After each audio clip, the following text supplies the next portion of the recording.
அந்த காலத்தில் ஆட்டுக்கராளமேல்னு ஒரு படம்.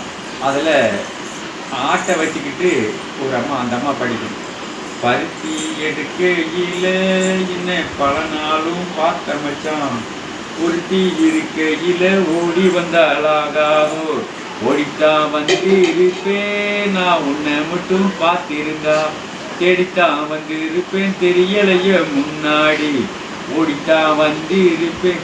ஒத்தையடி பாதையில ஒருத்தைய நாம் போகையில, சித்தனைக்கும் முத்தனுக்கும் சுத்தி சுத்தி வந்தாரோ, சுத்தி சுத்தி வந்தவரா சொந்தமாயி போனவரே, சிட்டாங்குளிரே இப்போ சேத்தனைக்கே போரேண்டி, சேத்தனைக்கு வேலையிலே சென்றவர்கள் வந்து விட்டார், பார்த்தோ சிரித்திருவா பழி போட்டு பேசிடுவா, சிரிப்போரும் பழிப்போரும் சேர்ந்து வந்து வாழ்த்திடவே, திருமுருகன் அருளாலே திருமணம் தான் செய்திடுவோம், திருமுருகன் அருளாலே திருமணம் தான் செய்திடுவோம்.